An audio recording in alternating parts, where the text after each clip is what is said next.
नमस्कार friend, topic है discussion के लिए हमारे पास right to freedom of religion, यानी कि रिलीजन जैन धर्म जो है उसको बेसिक फंडामेंटल राइट आपका एक बनाया गया है और उसी के बारे में हम डिस्कशन करेंगे। सीक्वेंसली देखा जाए तो ये फोर्थ फंडामेंटल राइट है और इसके साथ जो आर्टिकल हैं जिसमें ये कंटेन किया गया है वो 25, 26, 27 और 28। तो चलिए सबसे पहले देखते हैं कि फर्स्ट जो फंडामेंटल राइट है, right to freedom of religion से रिलेटेड 25, उसमें क्या कहा गया है।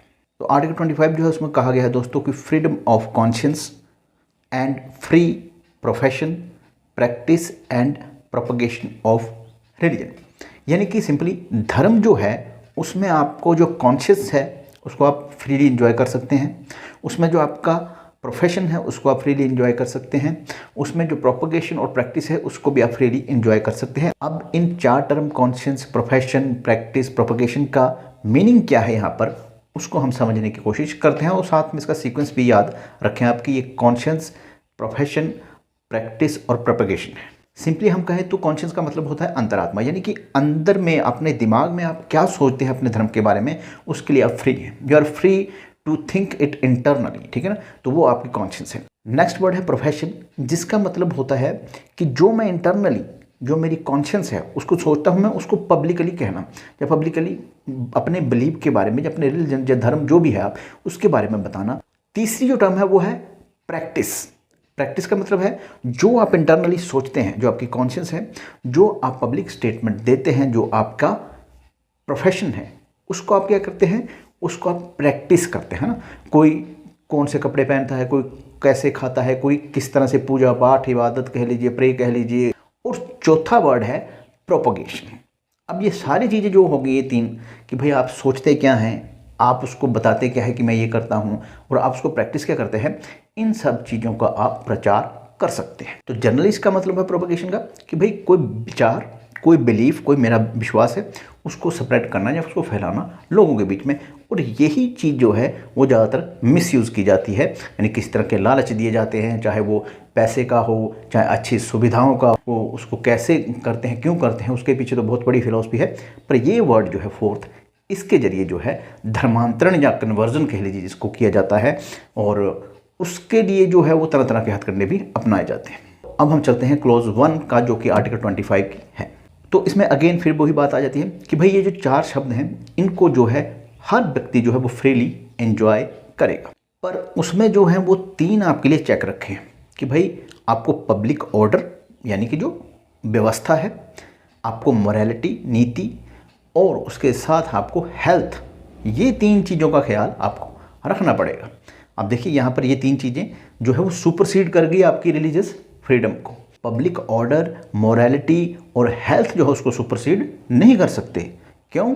क्योंकि अगर ये चीज़ें सुपरसीड हो गई तो फिर आपका जो राइट है वो हो जाएगा एब्सोल्यूट। क्लॉज नंबर 2 जो है इस आर्टिकल की, वो कहती है कि भाई ये ठीक है कि क्लॉज 1 के अंडर आपको ये सारे राइट दिए गए हैं, पर इसमें जो भी आपको कहा गया है वो एग्जिस्टिंग लॉ के ऑपरेशन को इफेक्ट नहीं करेगा, यानी कि जो हमारे पास ऑलरेडी लॉज हैं, कानून है, उस पर ये इम्पैक्ट नहीं करेगा, या फिर स्टेट की जो पावर है कानून बनाने की उसको भी ये इम्पैक्ट नहीं करेगा। कौन से केसेस में? वो हैं regulating and restricting economic matter, financial matter और पॉलिटिकल मैटर, जो कि धर्म से कनेक्टेड हों, रिलीजन से कनेक्टेड हों, पर वो सेकुलर नेचर के हों। यानी कहने का मतलब है कि इकोनॉमिक, फाइनेंशियल, पॉलिटिकल एक्टिविटी हों, जुड़ी वो धर्म से हों, पर वो धार्मिक प्रवृत्ति की ना हो, बल्कि सेकुलर नेचर की हों।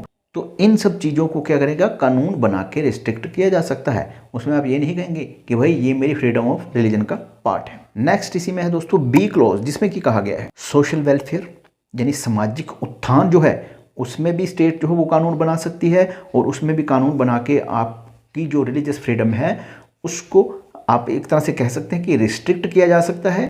और साथ ही साथ इसमें रिफॉर्म भी है, सुधार, यानी कि सुधार करना वो भी स्टेट की जिम्मेदारी है। और अगर उसमें आपका रिलीजन आड़े आता है तो फिर उस चीज़ को भी दरकिनार कर दिया जाएगा, यानी कि आपके रिलीजन जो है उसको किनारे कर दिया जाएगा।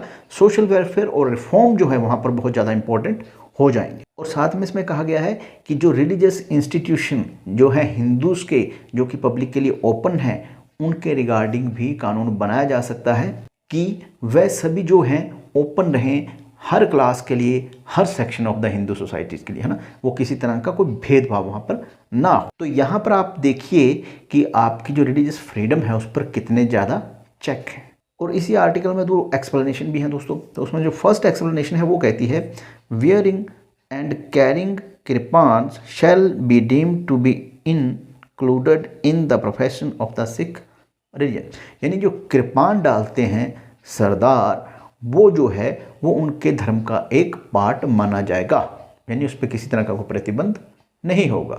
एक्सप्लेनेशन नंबर 2 है Hindu in clause B means Sikh, Jain, Buddhist religion and reference to Hindu religious institution constitute accordingly. यानी हिंदू का मतलब यह है सिख, बौद्ध और जैन, किसके लिए, जो क्लॉज बी है, जिसमें कि कहा गया था कि भाई सभी सेक्शंस के लिए, सभी क्लासेस के लिए हिंदी रिलीजियस इंस्टीट्यूशन है उनको ओपन रखा जाएगा और उनके लिए स्टेट जो है लॉ बना सकती है। अब दोस्तों देखते हैं आर्टिकल 25 से जुड़े हुए कुछ इंपॉर्टेंट केस लॉ। तो सबसे पहले है इसमें विजय इमैनुअल नाम का एक केस लॉ, जिसमें कि 2 बच्चों ने, उन्होंने नेशनल एंथम जो है उसको गाने से मना कर दिया। उन्होंने कहा कि भाई हम जो है सिर्फ अपने गॉड के आगे ही प्रे कर सकते हैं, बाकी किसी के आगे हम प्रे या बाकी किसी की हम प्रे नहीं कर सकते। ये हमारे धर्म या हमारे रिलीजन में ऐसा कहा गया है। इसके लिए उनको स्कूल से निकाल दिया गया। मैटर चैलेंज हुआ, कोर्ट गया तो कोर्ट ने कहा भाई ये उनकी जो रिलीजियस फ्रीडम है उस पर एक अटैक है।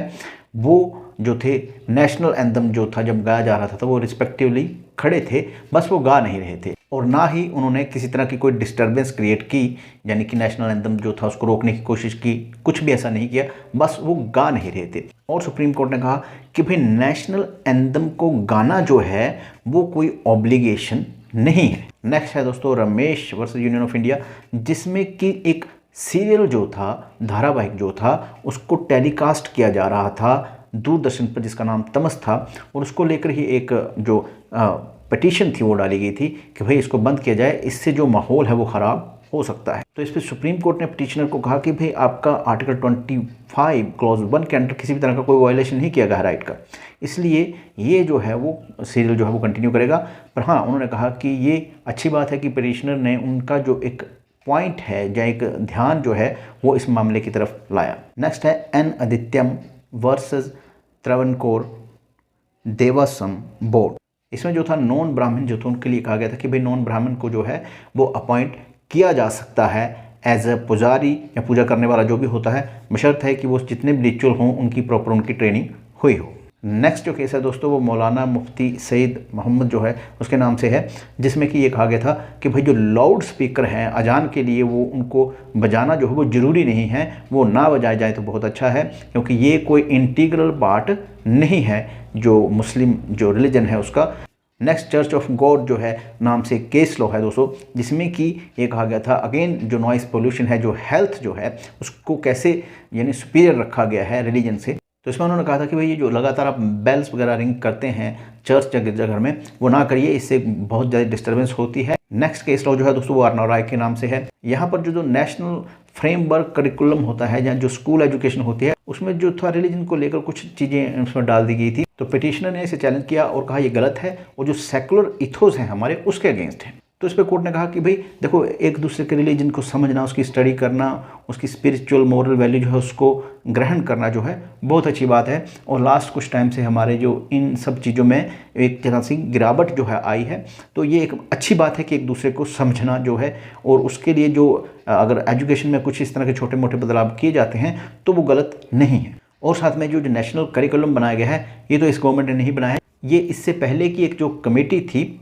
उसने बनाया था, और उस कमेटी की रिपोर्ट जो थी उसको ये गवर्नमेंट लागू कर रही है। नेक्स्ट केस लॉ जो है वो एम इस्माइल फारूकी के नाम से है, जिसमें कि सुप्रीम कोर्ट ने कहा था कि भाई जो अयोध्या का जो एक डिस्प्यूटेड एरिया है अगर उसको कुछ टाइम के लिए टेम्पररी गवर्नमेंट को दिया जाता है तो उसमें किसी की भी कोई भी रिलीजियस फ्रीडम की वायलेशन नहीं समझी जाएगी, क्योंकि उन्होंने कहा कि भाई राइट टू प्रोफेस या उसकी प्रैक्टिस जो है उसका प्रॉपर्टी के एक्वायर करने से कोई लिंक नहीं है, यानी कि ये एक सेपरेट सेकुलर मैटर है, प्रॉपर्टी को एक्वायर किया गया है और किसी पर्पज़ के लिए किया गया है। तो इस तरह से ये कोई एक रिलीजियस या एक रिलीजन में इंटरफेयर नहीं माना जाएगा। नेक्स्ट केस लॉ जो है दोस्तों वो लिली थॉमस का है, जिसमें कि ये कहा गया था कि अगर कोई हिंदू कन्वर्ट कर जाता है इस्लाम में और उसके बाद वो कहता है कि भाई मुझे जो है एक से ज़्यादा शादी करने का हक है और मुझे बाइगेमी के लिए प्रोसिक्यूट या मेरे खिलाफ केस नहीं चलाया जा सकता, तो ये गलत है। और वो पर्सन ये नहीं कह सकता कि भाई ये मेरे आर्टिकल 21 या 25 की वायलेशन है, क्योंकि आपकी जो पहली मैरिज जो है वो अभी सबसिस्टिंग है, यानी कि वो अभी एग्जिस्टेंस में है। आपके कन्वर्ट होने से वो ख़त्म नहीं हो जाती। हाँ, अगर कन्वर्ट होने से पहले आपने उसको डिवोर्स ले लिया है तो अलग बात है। नेक्स्ट केस जो है वो Javed versus state of Haryana है, जिसमें कि ये कहा गया था कि पंचायत इलेक्शन लड़ने के लिए अगर ये कंडीशन लगा दी गई है कि भाई किसी आदमी के जो ऐसा पंचायत इलेक्शन लड़ना चाहता है उसके 2 से ज़्यादा बच्चे नहीं होने चाहिए, तो ये भी किसी तरह की कोई रिलीजियस मैटर में इंटरफेयर की बात नहीं है। नेक्स्ट केस लॉ जो है दोस्तों वो खुर्शीद अहमद खान के नाम से है, जिसमें कि ये कहा गया कि अगर सर्विस रूल यानी कि जहाँ पे आप नौकरी करते हैं, अगर उसके रूल्स जो हैं आपको मना करते हैं दूसरी मैरिज करने से, वो रूल वैलिड है और वो इनवैलिड इसलिए नहीं हो सकते कि आपके रिलीजन में एक से ज़्यादा मैरिज के लिए कहा गया है, तो वो रूल्स जो हैं वो आपकी रिलीजियस फ्रीडम को कर्टेल नहीं करते हैं, क्योंकि वो सभी के लिए लागू है। और अगर आपको दूसरी शादी करनी है तो आपको पहली शादी से तलाक या डिवोर्स लेना होगा। नेक्स्ट केस लॉ जो है दोस्तों वो स्टेनिस्लॉस के नाम से है, जिसमें कि जो एंटी कन्वर्जन एक्ट जो बनाया गया था एक एमपी गवर्नमेंट के द्वारा, उसको चैलेंज किया गया था कि भाई ये वायलेशन है मेरे फ्रीडम ऑफ रिलीजन की, जिसमें कि पटिशनर को कन्वर्जन करने के लिए, इलीगली जो कन्वर्जन करने के लिए वो हेल्ड किया गया था। और उसने कहा कि भाई ये जो प्रोपोगेट का मतलब है, राइट टू प्रोपोगेट, उसका मतलब है कि मैं किसी को कन्वर्ट भी कर सकता हूँ। और दूसरा उसने कहा कि भाई इस तरह के लॉ जो है वो स्टेट ऑथराइज ही नहीं है एनेक्ट करने के लिए, ये जो अथॉरिटी है ये सेंटर के पास है। तो इस पर कोर्ट ने कहा कि भाई स्टेट भी इस पर कानून जो है वो बना सकती है, और जो आप प्रोपोगेशन का मतलब बता रहे हैं कन्वर्ट करना किसी को, वो नहीं है। नेक्स्ट केस लॉ है दोस्तों आचार्य जगदीश्वरानंद अवधूत का, जिसमें कि कोर्ट ने यह कहा कि भाई आप पब्लिक प्लेसेस पे तांडव डांस नहीं कर सकते, क्योंकि इससे जो माहौल है वो क्या हो जाता है, थोड़ा दहशतनुमा हो जाता है। यानी कि जो चीज़ें जनरली नहीं की जा सकती पब्लिक में, आप उनको मत करिए, उनको आप अपनी प्लेस पे करिए। और ऐसा करना जो है वो गलत है और ये आपके रिलीजन का एसेंशियल पार्ट नहीं है, इसलिए आप ऐसा नहीं कर सकते। नेक्स्ट केस लॉ जो है दोस्तों वो state of west Bengal versus Ashutosh Lahiri का है, जिसमें कि कोर्ट ने कहा कि भाई बकरीद पर काउस को स्लॉटर करना जो है वो मुस्लिम जो रिलीजन है उसका एसेंशियल पार्ट नहीं है। नेक्स्ट केस है दोस्तों इसमें Shayara Bano versus union of India, जिसमें कि ट्रिपल तलाक या तलाक बिदअत जो होता है उसको कहा था, ये जो है वो आर्टिकल 14 और 15 की वायलेशन है। नेक्स्ट केस लॉ जो है दोस्तों वो इंडियन यंग लॉयर एसोसिएशन से रिलेटेड है, जिसमें कि सबरीमला टेम्पल शायद आपने सुना भी हो, उसको लेकर कंट्रोवर्सी थी, जहाँ पर कि 10 साल के ऊपर और 50 साल से नीचे जो वुमेन्स हैं उनके लिए प्रोहिबिशन थी कि वो वहाँ पर मंदिर में नहीं जा सकती हैं। तो इस पर कोर्ट ने कहा कि भाई ये डेरोगेटरी है अगेंस्ट वुमेन, और ये जो वुमेन डिवोटी हैं उनके जो फंडामेंटल राइट्स हैं उनको भी कहीं ना कहीं ब्रीच करता है। तो कुल मिलाकर आपने देखा दोस्तों कि आर्टिकल 25 के अंडर आपको रिलीजियस फ्रीडम दी गई, बट उसके साथ साथ उस पर चेक भी हैं। तो रिलीजियस फ्रीडम को ऐसे कहना कि भाई ये अनलिमिटेड है या एब्सोल्यूट है, ऐसा नहीं है। उसके ऊपर भी कुछ चीज़ें आती हैं जो कि एक वेलफेयर स्टेट के लिए जरूरी होती हैं। तो नेक्स्ट चलते हैं, मूव करते हैं article 26 of the Indian constitution, जिसमें कि ये कहा गया है freedom to manage religious affair. तो यहाँ कहा गया है कि subject to public order, morality and health. यहाँ भी वो तीन चीज़ें हैं कि भाई पब्लिक ऑर्डर, मोरालिटी जो है उसको मद्देनजर रखते हुए हर रिलीजियस डिनोमिनेशन या पंथ संप्रदाय कुछ भी कह लीजिए आप, उसको ये अधिकार होगा कि वो फॉलोइंग में जितने भी मेंशन किए हैं पॉइंट उनको एंजॉय फ्रीली कर सकता है। तो याद रखिए जो फर्स्ट आर्टिकल 25 था उसमें इंडिविजुअल को राइट था और यहाँ पर डिनोमिनेशंस को राइट है, यानी ये पंथ संप्रदाय एक तरह की एक रिलीजन के अंदर ही ब्रांचेस है। तो वो कौन कौन सी चीज़ें हैं, तो उसमें सब क्लॉज ए जो है वो कहता है to establish and manage institution for religious and charitable purpose. तो सब क्लॉज ए में कहा गया है वो इंस्टीट्यूशन जो कि रिलीजियस या चैरिटेबल पर्पस के लिए हो।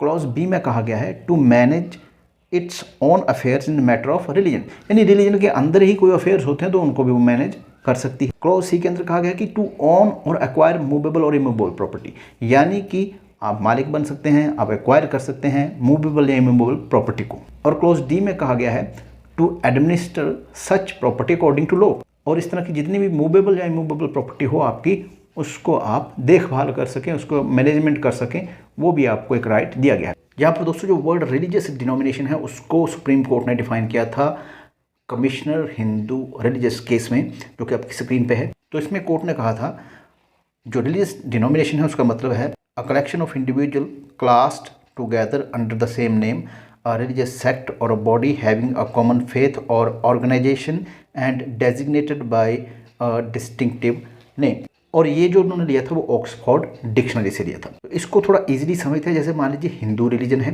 हिंदू रिलीजन के अंदर सेक्ट्स हो सकते हैं, अलग अलग सेक्शंस हो सकती हैं और उनके नीचे फिर सब सेक्ट्स हो सकते हैं। तो यानी कि एक तरह से ये पूरे हिंदू रिलीजन, उसके अंदर जितनी ब्रांचेस हैं उन सभी को कवर करता है ये वर्ड्स। इसी तरह से बाकी रिलीजन्स के साथ भी है। ये आर्टिकल कहता है कि हमें जो रिलीजियस डिनोमिनेशन यानी ग्रुप्स हैं, सेक्ट्स हैं, उन सभी को कवर करना है। इंडिविजुअल के लिए तो उन्होंने राइट दे दिया आर्टिकल 25 के अंडर, पर जो 26 है ये ग्रुप्स के लिए है। तो एक धर्म के अंदर जितने भी सेक्ट सब सेक्ट्स हैं उनको सबको रिलीजियस डिनोमिनेशन हम कह सकते हैं। तो जहाँ तक क्लॉज ए है आर्टिकल 26 का, वो सिंपली ये कहता है कि भाई आपको यानी कि रिलीजियस डिनोमिनेशन को ये अधिकार है कि वो एस्टैब्लिश और मेंटेन कर सकती हैं इंस्टीट्यूशन को जो कि रिलीजियस और चैरिटेबल पर्पस के लिए हों। तो ये सिंपली एक बात है कि भाई आप उनको एस्टैब्लिश स्थापित भी कर सकते हैं और उनका रखरखाव मेंटेनेंस जैसे भी आप करना चाहें वो कर सकते हैं। क्लॉज बी है इसमें to manage its own affair in matter of religion. तो यहाँ पर जो मैटर्स ऑफ रिलीजन वर्ड है उसका मतलब ये नहीं है कि डॉक्ट्रिन्स या सिद्धांत या उनके जो बिलीफ है उनको ही, पर उनके जो रिचुअल हैं यानी कि जो भी वो प्रैक्टिस करते हैं, जो भी वो सेरेमनी करते हैं, रिचुअल करते हैं, कर्म कांड जितने भी हैं वो सारे इसके अंडर आ जाते हैं मैटर्स ऑफ रिलीजन फ्रेज के अंडर। और फर्दर इसमें ये भी है एक एक्सप्लेनेशन कि भाई अनरिस्ट्रिक्टेड राइट इसमें किसी को नहीं मिलता है। और अगर कोई कहे कि भाई मुझे ये अनरिस्ट्रिक्टेड राइट है कि इस मंदिर में मैं कहीं भी घुस जाऊँ, कुछ भी कर लूँ, तो वो 25 के अंडर जो है वो आपको मिला तो है, बट वो एक रिस्ट्रिक्टिव है क्योंकि यहाँ पर जो रिलीजियस डिनोमिनेशन है उसका भी राइट है। और ये जो बी क्लॉज है आर्टिकल 26 का, अगर आपको 25 के अंडर वो फ्रीडम दे दी जाए तो इनका राइट जो है यहाँ पर वायलेट होता है to manage its own matter of religion. अचरज सिंह के नाम से केस लो था जो कि आपकी स्क्रीन पे है। इसमें ये कहा गया कि भाई अगर किसी डेटी या किसी भगवान को किसी तरह का कोई भोग लगाना है और उसकी एक प्रक्रिया है, अगर उसको इम्पेयर किया जाता है या रोका जाता है तो वो 26B जो है उसका जो है वो वायलेशन है, यानी कि आप ऐसा नहीं कर सकते। वो जैसे लगता है, जैसे लगाया जाता है वो वैसे ही लगना चाहिए। नो दोस्तों, जैसे कि मैंने कहा कि एक कन्फ्यूज़न भी है आर्टिकल 25 और 26 को लेकर कि भाई 25 के अंडर तो इंडिविजुअल को फ्रीडम दी है और यहाँ पर आपने रिलीजियस डिनोमिनेशन को फ्रीडम दे दी है। तो यहाँ पर सुप्रीम कोर्ट की बहुत सी जजमेंट है, उनमें कहा गया है कि भाई दोनों में बैलेंस क्रिएट किया जाए। ये ठीक है कि आर्टिकल 26 या स्पेसिफिकली हम कहें तो 26B के अंडर ये कहा गया है कि भाई आपने मैटर्स ऑफ रिलीजन जो है उनको मेंटेन करिए, पर कोई धार्मिक संस्थान या इंस्टीट्यूट ये नहीं कह सकता कि भाई देखिए मेरे पास तो ये राइट है, अब मैं जो इंडिविजुअल है उनको बाहर कर दूंगा क्योंकि मैं उसको मेंटेन करूंगा, मेरे पास फंडामेंटल राइट है जैसे चाहूँ। नहीं, उसमें क्या होगा, उसमें आपको इंडिविजुअल का भी ध्यान रखना पड़ेगा। यानी कि दूसरे शब्दों में टोटल एक्सक्लूजन आप नहीं कर सकते। हाँ, कुछ जो है रिस्ट्रिक्शन उस पर लग सकती हैं। जैसे मान लीजिए, मैं आपको एग्जांपल देता हूँ, जैसे मान लीजिए एक मंदिर जो है 6 बजे खुलता है सुबह के, और 6 से 7 बजे तक जो पुजारी हैं वो उसमें जो भी क्रियाकलाप जब वो भी धार्मिक अनुष्ठान करते हैं वो सिर्फ पुजारी ही कर सकते हैं 6 से 7 बजे के बाद वो पब्लिक के लिए खुला है। अब पब्लिक का कोई आदमी ये नहीं कहेगा कि नहीं जी मुझे तो 6 बजे ही जाना है। तो उसमें क्या होगा, जो रिलीजियस डिनोमिनेशन है जिनका राइट है ये फंडामेंटल कि भाई वो अपने रिलीजन के मैटर जो उनको मेंटेन कर सकते हैं वो वायलेट होगा। या फिर पुजारी ये कहे कि नहीं जी हमें तो सारा दिन यही करना है और हम किसी को यहाँ नहीं आने देंगे क्योंकि हमारे पास फंडामेंटल राइट है, तो उससे जो इंडिविजुअल है उसकी एक्सेस जो है वो डिनाई होती है। तो वो 25 जो आर्टिकल है वहाँ वायलेशन होती है। तो यानी कि जैसे मैंने आपको कहा कि इसमें एक बैलेंस बनाने की ज़रूरत है। और जैसे कि मैं पहले भी कह चुका हूँ कि ये जो सारी प्रोसेस ये मैटर्स ऑफ रिलीजन के रिलेटेड है। अगर कोई ऐसी एक्टिविटी होती है जो कि सेकुलर है, जो कि रिलीजन से रिलेशन तो जरूर रखती है, पर उसका रिलीजन के जो क्रियाकलाप हैं, जो कर्मकांड हैं, उनसे कोई डायरेक्ट लिंक नहीं है और वो अपने आप में अलग मैटर है, तो फिर उस पर इन सब चीज़ों का प्रभाव नहीं पड़ेगा। उस पर कंट्रोल किया जा सकता है, उनको स्टेट कानून बना के जैसे चाहे कन्वीनियंस के लिए और वेल एफिशिएंसी के साथ फंक्शन करने के लिए वो सब चीज़ें वो स्टेट कानून बना के कर सकती है।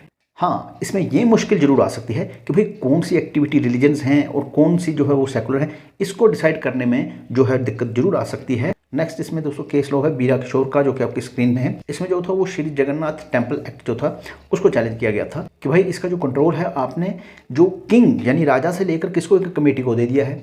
और ये एक्ट जो कहता है कि भाई ये सेवा पूजा है, एक सब विधि विधान जो है वो एक कमेटी करेगी, तो वो कमेटी तो नहीं कर सकती, वो तो रिलीजियस एक्टिविटी है। तो इस पर कहा गया कि भाई जो सेवा पूजा है उसके 2 एस्पेक्ट हैं, एक तो रिलीजियस है, एक सेकुलर है। और ये जो एक्ट बना है ये जो सेकुलर एक्टिविटी है या नॉन रिलीजियस जो है उनके साथ डील करता है, जो रिलीजियस एक्टिविटी है उनके साथ डील नहीं करता है। नेक्स्ट दोस्तों शेषामल का केस है जो कि आपकी स्क्रीन पे है। जिसमें कि Tamil Nadu Hindu religious endowment act जो था उसको चैलेंज किया गया, और इसमें जो हेरिडेटरी पोस्ट थी उसको नॉन हेरिडेटरी बना गया। पहले ये बाप उसका बेटा फिर उसका बेटा इस तरह से चलता था, पर उसको नॉन हेरिडेटरी कर दिया। उसमें कुछ एजुकेशनल क्वालिफिकेशन रख दी गई और उसमें कुछ कंडीशन लगा दी गई। इसको कहा गया कि भाई ये भी हमारे रिलीजियस फ्रीडम जो है उसकी वायलेशन है। और जिस आदमी ने चैलेंज किया था एक्ट को, तो उसने कहा कि भाई आप इस तरह से तो किसी को भी इसका पुजारी बना देंगे। तो इस पर सुप्रीम कोर्ट ने कहा कि भाई जो ट्रस्टी है वो बाउंड है ट्रस्ट के रूल्स रेगुलेशन और उसके जो भी इंस्ट्रक्शन हैं जो दिए गए हैं उनको फॉलो करने के लिए।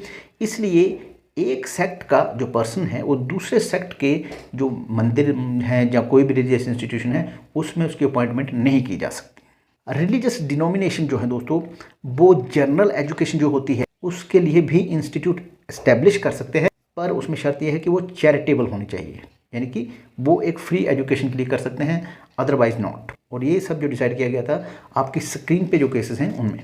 नेक्स्ट दोस्तों, आर्टिकल 26 क्लोज सी के अंडर जो कहा गया था कि भाई जो रिलीजियस डिनोमिनेशन है ये प्रॉपर्टी को ओन और एक्वायर कर सकती हैं, यानी कि मालिक बन सकती है प्रॉपर्टी को और उसको एक्वायर भी कर सकती हैं। पर ये जो उनका अधिकार है उसको स्टेट के द्वारा कानून बनाकर रेगुलेट या उसको कंट्रोल भी किया जा सकता है। इसमें फिर अगेन बीरा किशोर का जो केस है उसका रेफरेंस दूंगा जो कि आपकी स्क्रीन पे है, जिसमें कि सुप्रीम कोर्ट ने कहा कि भाई ये जो एक्ट है ये जो है जो सेकुलर एडमिनिस्ट्रेशन है उससे डील करता है। जो रिलीजियस आपके जो कर्मकांड है क्रियाकलाप हैं उसमें इसका कोई इंटरफेरेंस नहीं है, इसलिए ये वैलिड है। और जितने भी आप एक्सपेंसेस करते हैं मंदिर को लेकर वो सेकुलर नेचर के ही होते हैं, ठीक है, उसमें कोई धर्म की वो नहीं है।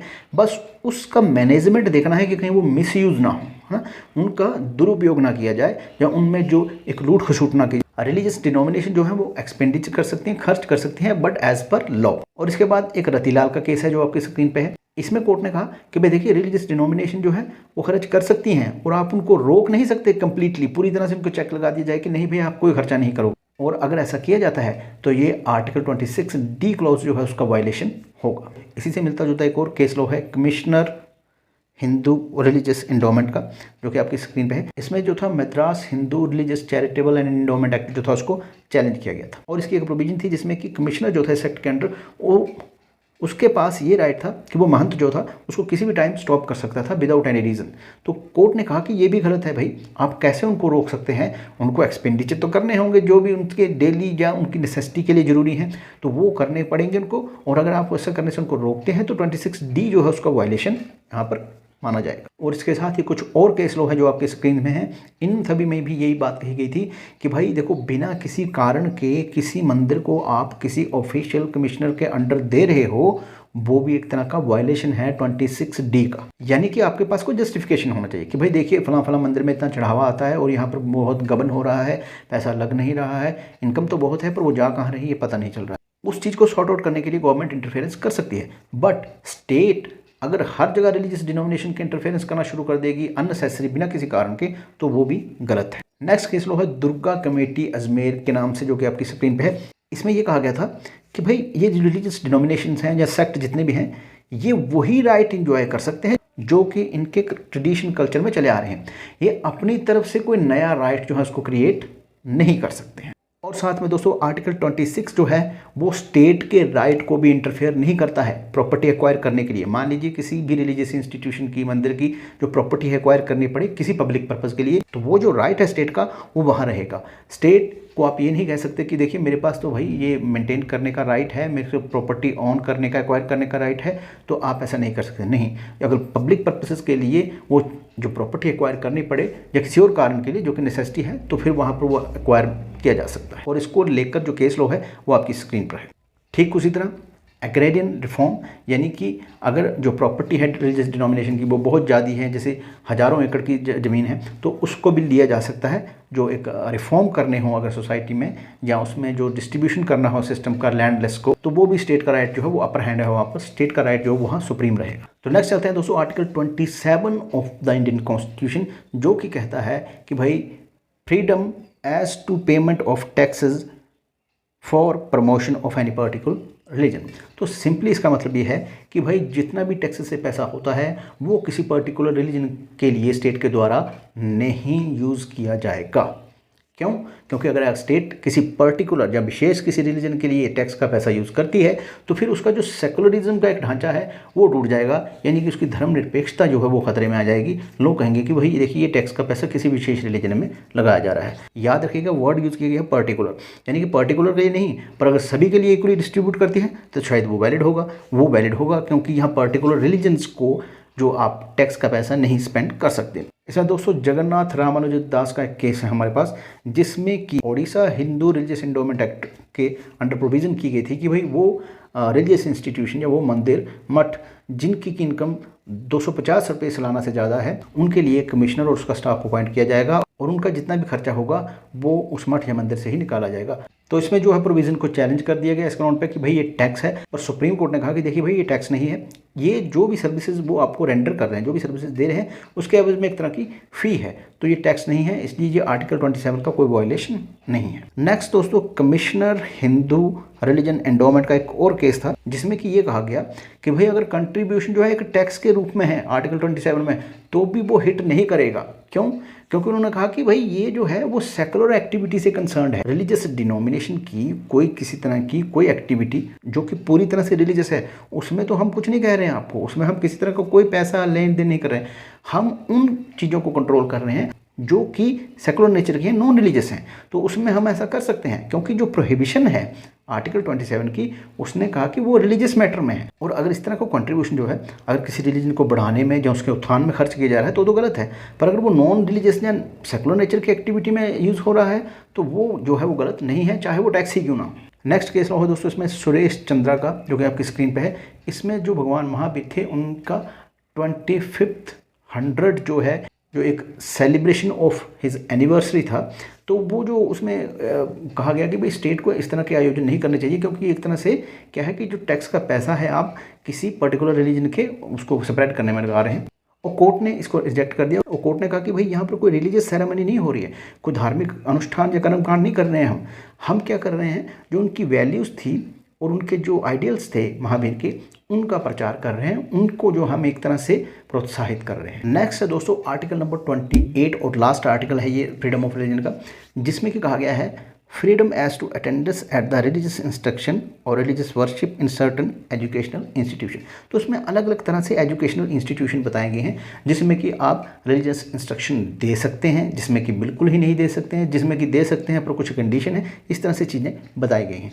इसका जो फर्स्ट क्लोज है उसमें कहा गया है no religious instruction in educational institution maintained wholly out of the state funds, यानी कि वो शैक्षणिक संस्थान जो कि पूरी तरह से स्टेट्स के फंड या पैसे से मेंटेन किए जा रहे हैं उनमें किसी तरह की कोई भी धार्मिक जो इंस्ट्रक्शन है वो नहीं दी जाएगी। अब ये कौन होते हैं? ये सरकारी स्कूल कॉलेजेस और यूनिवर्सिटी होते हैं क्योंकि उन्हीं पर पूरी तरह से जो सरकार का कंट्रोल होता है और उन्हीं की पूरी तरह से फंडिंग या उनको पैसा दिया जाता है। ये कहता है क्लोज नंबर 1। क्लोज नंबर 2 है इसमें जो कि ये कहता है clause 1 has no impact over educational institution administered by state but established under endowment or trust which required that religious instruction should be imparted। तो यहाँ पर कहा गया कि जो क्लोज 1 के अंडर है उसका कोई इम्पैक्ट नहीं होगा, उसका कोई असर नहीं होगा उन एजुकेशनल इंस्टीट्यूशन पे जो कि एडमिनिस्टर्ड बाय स्टेट, यानी स्टेट जो है उनको एडमिनिस्ट्रेशन तो देखती है पर स्थापित उनको किया गया है किसी इंडोमेंट या ट्रस्ट के द्वारा, और जहाँ पर ये रिक्वायरमेंट हो कि भाई यहाँ पर रिलीजियस इंस्ट्रक्शन दी जा सकती है। तो यानी कि इस तरह के एजुकेशनल इंस्टीट्यूशन भी हो सकते हैं चाहे उनका एडमिनिस्ट्रेशन जो है वो स्टेट कर रही हो पर उनको स्थापित किसने किया हो, इंडोमेंट या ट्रस्ट ने। तो ये एक अलग तरह की आ गई जहाँ पर कि आप रिलीजियस इंस्ट्रक्शन दे सकते हैं। नेक्स्ट दोस्तों क्लोज नंबर 3 जिसमें कहा गया कि no person attending any educational institution recognised by the state और receiving aid of the state fund shall be required to take part in any religious instruction that may be imparted in such institution or to attend any religious worship that may be conducted in such institution or in any premises attached thereto unless such person or if such person is minor his guardian has given his consent thereto। तो अब ये एक case ऐसा आ गया जिसमें कि guardian की consent और अगर वो पर्सन जो मेजर है तो उसकी कंसेंट लेना जरूरी हो जाएगा। तो ये कौन से इंस्टीट्यूशन में होगा? वो इंस्टीट्यूशन जो कि रिकॉग्नाइज्ड किए गए हैं स्टेट के द्वारा, मान्यता उनको दी गई है स्टेट के द्वारा और उनको एड दी जा रही, सहायता दी जा रही है स्टेट के द्वारा, और इनमें रिलीजियस इंस्ट्रक्शन हो सकती हैं या रिलीजियस वर्शिप, पूजा अर्चना जब जो भी आप कह लीजिए वो भी हो सकती है। तो इसके लिए वो कहता है कि इसको कंपेल नहीं कर सकते आप उस आदमी को जब तक कि वो आदमी अपनी कंसेंट ना दे, यानी अपनी सहमति ना दे, या फिर अगर वो माइनर है तो उसके माता पिता ऐसी सहमति ना दें, जो उसके गार्डियन हैं, जो माता पिता भी हो सकते हैं, कोई और भी हो सकता है। तो ये एक अलग तरह की चीज़ है। यहाँ पर वर्ड्स जो उनको ध्यान में रखिएगा, यहाँ पर कहा गया कि रिकॉग्नाइज्ड बाय द स्टेट, मान्यता दी है सिर्फ स्टेट ने उसको, या फिर एड देती है स्टेट उसको। तो ऐसी जगह पर अगर रिलीजियस वर्शिप हो रही है या रिलीजियस इंस्ट्रक्शन दी जा रही है तो आप उस आदमी को कंपेल नहीं करेंगे। हाँ, अगर वो आदमी आना चाहता है, उसका पार्ट बनना चाहता है, तो वो अपनी कंसेंट दे के, या फिर वो माइनर है तो उसके जो गार्डियन होंगे वो कंसेंट दे के ऐसा कर सकते हैं। तो ये एक डिफरेंस है इसकी 3 क्लॉजेज में, ध्यान रखिएगा। यहाँ सिर्फ जो ज़्यादा जो फेरबदल है वो वर्ड्स का है, कहीं फुली फंडेड है, कहीं एडेड है, कहीं रिकॉग्नाइज्ड है, कहीं एडमिनिस्ट्रेशन है। तो ये सब चीज़ें जो वर्ड का एक खेल है, और इनको अगर आप ध्यान से देखेंगे तो ये एक तरह की पूरी व्यवस्था है जहाँ पर आप पूरी तरह से एक ऐसे स्कूल में जा सकते हैं जहाँ पर कोई रिलीजियस इंस्ट्रक्शन नहीं है, और एक ऐसा इंस्टीट्यूट भी है जहाँ पर रिलीजियस इंस्ट्रक्शन होंगी, और एक तीसरा है जहाँ पर रिलीजियस इंस्ट्रक्शन तो होंगी पर आप चाहें तो उसका पार्ट बने, ना चाहें तो उसका पार्ट ना बने। इसमें दोस्तों DAV कॉलेज, जिसमें कि GNDU यानी कि गुरु नानक देव यूनिवर्सिटी का जो एक्ट है उसकी एक सेक्शन को चैलेंज किया गया था, जिसमें कि ये कहा गया था कि गुरु नानक देव जी की जितनी भी लाइफ है और उनकी जो टीचिंग है उसको स्टडी किया जाए। तो इसमें कहा गया कि भाई ये आर्टिकल 28 का वायलेशन है, जिसमें कि ये कहा गया है कि जो स्टेट फंडेड जो इंस्टीट्यूशन है उसमें किसी तरह की रिलीजियस इंस्ट्रक्शन नहीं हो सकती। तो इस पर कोर्ट ने कहा कि भाई ये जो है वो गुरु नानक देव जी की जो लाइफ है और उनकी जो टीचिंग है उससे रिलेटेड है। यहाँ पर सिखिज़्म का कोई प्रचार नहीं हो रहा है कि भाई सिखिज़्म क्या है या उसके कर्मकांड क्या है या वो कैसे क्या करते हैं, उस चीज़ का कोई प्रचार नहीं हो रहा है यहाँ पर गुरु नानक देव जी की लाइफ और उसकी टीचिंग, जो भी उन्होंने जो टीचिंग दी हैं, जो भी बातें कही हैं, उसको लेकर रिसर्च है। तो इस पे कोर्ट ने ये जो क्लेम था आर्टिकल 28 की वायलेशन का वो रिजेक्ट कर दिया।